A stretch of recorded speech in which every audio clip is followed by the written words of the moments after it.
We've all had those times, those days, those weeks in which nothing seems to be going right. Anything that could go wrong does go wrong. Murphy's Law. And I've had a past couple of weeks like that I want to remark upon and hopefully share with you what I think I'm supposed to be getting out of this. When quirky, unsavory moments take place in our lives, I think it's good to try to decipher what there is in it for us. Like, what kind of life lesson are we supposed to be gleaning? Because here's the thing. The way I figure it is, if there's something to derive from all of it, and I don't catch it, I'm only doomed to repeat it. And if I have to repeat it regardless, at least if I learn from it, I can be wiser and less reactive when it all happens again, right? I mean, that's kind of how I think. That's why I want to share all this with you. But all my life, I've heard people, my parents and everyone else included, invoke Murphy's Law. Just like I said before, anything that can go wrong will go wrong. All right? And I've wondered where we got this from. And I recently stumbled across it in a book. I'll leave a link for the book down below in case you want to get it for yourself. It's not just about that, it's about a lot of other things, but this is one of the things it mentions. And it tells me where Murphy's Law comes from, and I was really surprised to find out that it doesn't go back as far as I thought. In one way it does, in another it doesn't. But here's where we get this. So, prior to the 20th century, the concept was referred to variously in Europe and North America as Sod's Law, Finagle's Law, or Riley's Law. All those are Irish names reflecting anti-immigrant, anti-Irish sentiment pervasive in the 1800s. That things going wrong had to be the fault of the Irish somehow. Murphy's Law replaced all of those in common usage. Again, Murphy is an Irish name, but one that has a specific historical figure attached to it. In the 1940s, Captain Edward A. Murphy served as an aerospace engineer in the U.S. Air Force. Purported to be a grump and a perpetual pessimist, he frequently lamented how projects never seemed to unfold correctly, as if things that could be done incorrectly would be done so. That developed into Air Force slang, Murphy's Law, which entered general usage by the early 1950s. Now, I don't know why Irish are getting such a bad rap where this is concerned. I mean, I don't care to delineate all of that. That could be a good separate video, but nevertheless, it's kind of odd. And in a way, it does kind of go back pretty far, like the 1800s, but as we know it, Murphy's Law, only 1950s. That's crazy. To me it is, at least. So anyway, what are your experiences with things not going right? Well, the thing is, we're going to have things like that happen on and off. Not just once, not just twice. Probably more than a handful of times. Maybe a couple of handfuls of times in our lifetime. We're going to see things fall apart. The trick is, are they really falling apart, or are they falling together? Is everything happening as it should be, which is only one take on it? Or should we just expect things not to go right because that's the nature of living in this world? Things break down over time. Not only mechanical structures, but people's integrity, the value of things, just anything that is held together by anything worthy is going to fall apart, right? Well, anyway, here's what's happened to me lately. Several weeks ago, I knew my air conditioner wasn't acting right. Okay? Now, I'm a stickler for things like this because I work for a utility company. I've been the guy who goes out and cuts people's power off for non-payment. I used to be that guy. I'm not anymore. But I know how these things work. So I'm pretty rigid about how my AC is run. I set it at a certain temperature. I only have it turned down and up at certain times because I know how to regulate it. Okay? At least I think I do, right? To keep my bill where I can I feel like I can economize better, right? So anyway, my air's just been running too long. And we're not even in the hottest part of the year. The temperatures, the high temperatures here in the past couple of weeks have only been like 90 degrees. Okay, yeah, it's hot, but it's not as hot as it's going to be. All right, so it's only been getting up to that temperature at the most, and my air has never struggled before with this, but now it won't stop running and it won't even go down a degree until after dark. Not good, not good. Now, I'm kind of beating myself up for this because while I am rigid with how often that thermostat goes up and down, I haven't been enormously responsible with yearly maintenance on it like I should be. And I know better, right? So I know that the coils probably get dirty. I know I should have done something about this a long time ago, so I figured that's what it is. I figured that's what my problem is. Just got to have it clean. Just got to have the coils clean. So I call the company that I deal with because they're the ones who installed it in my house 5 years ago when my house was built. Right? Payne Air Conditioning, a great company here in town, a great AC company. I like them a lot. They've never steered me wrong. They've always done me good, and I think they got a lot of integrity. Okay, so I'm just putting that out there in case anybody from Lakeland is watching this. That's who I would recommend. But when I called them, I think I misunderstood them or they misunderstood me. And I said, listen, I need service on my HVAC. So when can we get somebody out here? And they thought I was just looking for the regular yearly maintenance. So they said, well, we won't be able to get anybody out there until the 18th. Well, that's not helping me a lot. And I thought I explained myself, but I guess I didn't or whatnot. But anyway, it kind of just fell apart right there. I said, okay, fine, whatever. I'll call another AC company. I didn't say that to them, but I did. I called one called Expedited Home Services. I said, yeah, we can come out. They said, yeah, we can come out tomorrow morning. So they did. I met them at my house, and they went over all this stuff with me. They gave me the worst case scenario.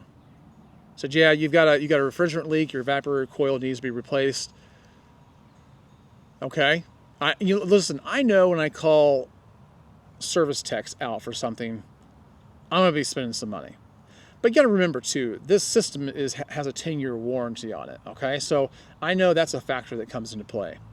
He went over this whole thing with me and said, listen, we can do the bare minimum, get you up and running, but, in the long run, you're going to have your system replaced. Now, I know that AC companies, ones that lack integrity, are notorious for trying to get you to replace your whole entire system over a very minor detail that cost hardly nothing at all, right? So I'm anticipating this, and I feel like that's what he's doing here.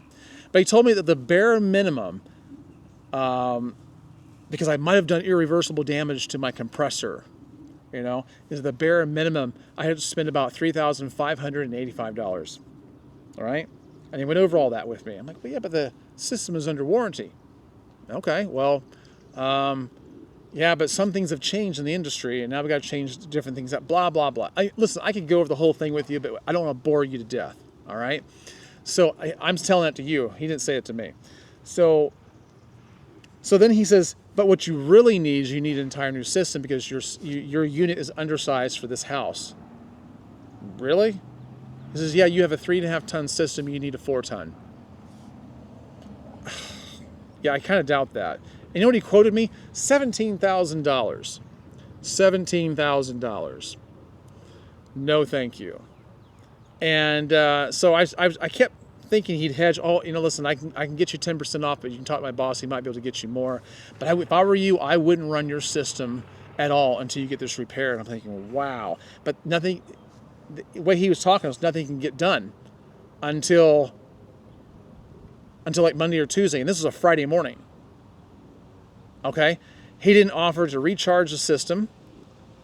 If I was low on refrigerant, he didn't offer to recharge it because they don't use that anymore. That's what their excuse was. We don't use that refrigerant anymore, so we can't recharge it. But he's also telling me not to run it.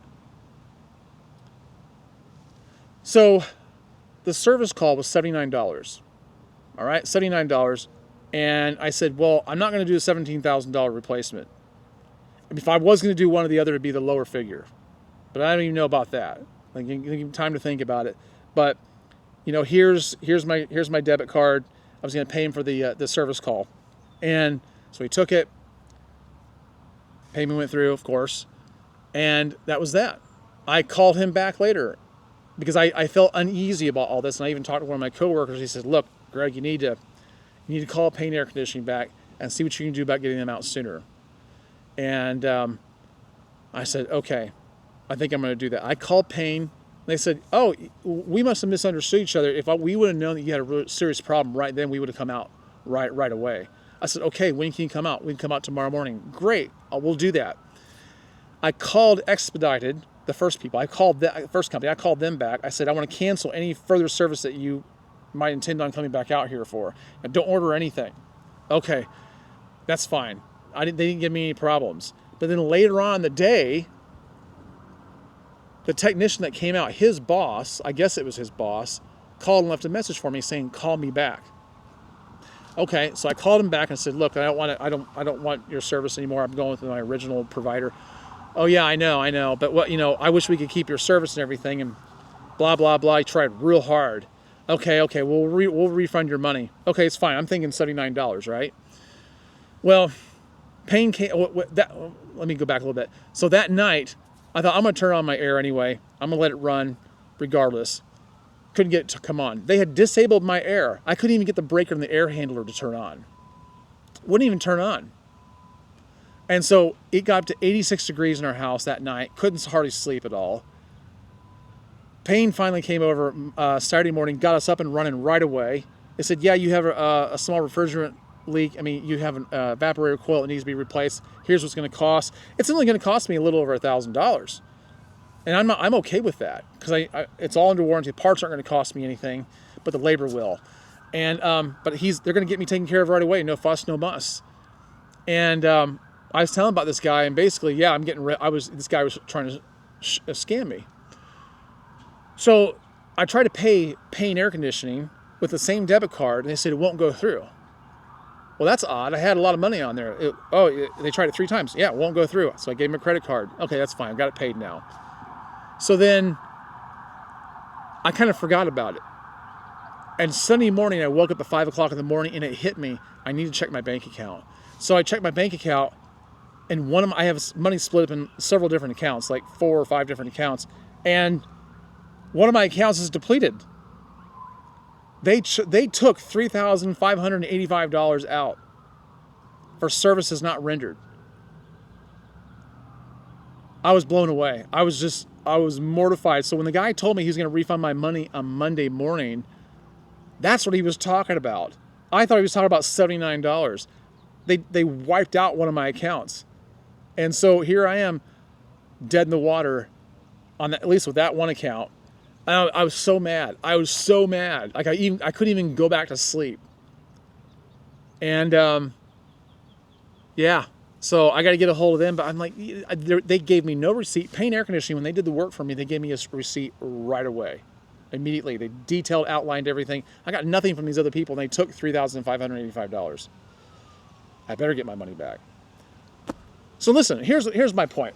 Here's what I think I've learned from this. I kept telling myself, Greg, it's hard to go through life. It's really hard to go through life without getting scammed, without getting defrauded, without getting schemed. It's really hard not to lose sometimes. It's really hard not to get taken advantage of. I mean, everybody does. No matter how smart, how big, how strong, how good looking you are, none of that matters. Everyone is susceptible to being taken advantage of in some way. And so